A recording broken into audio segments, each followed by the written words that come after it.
the funny thing about the medicine market is that when I was a kid, my dad used to give us Chinese medicine for certain things. And my memory of it was this very pungent smell that I just know. And so I remember when I got off the subway to go to the medicine market, I was walking down a couple streets and I was like, okay, well, I'll just follow this way because my map tells me that.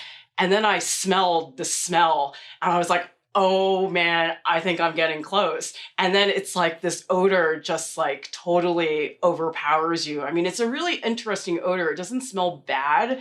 It's just really strong. Like you can tell you're in the right place when you smell that.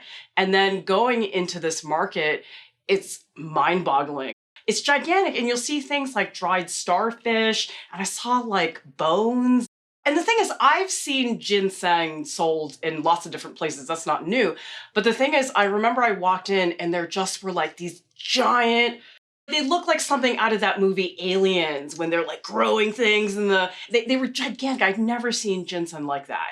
And so when I went to this one stall, I was like, that's it. That's what I'm going to draw. But the thing is, then I went to the second floor and there was another area that was all glass, like glass jars as far as you could see.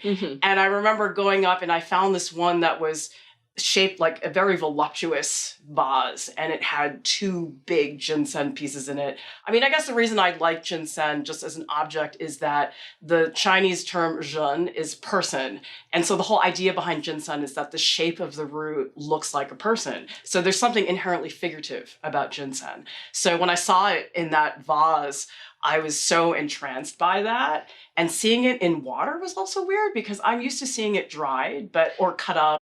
Maybe it was being pickled. It was in some liquid. We got into some tricky situations trying to set up the camera. It wasn't really that easy because the medicine market's really crowded and there's people walking around with carts and stuff like that.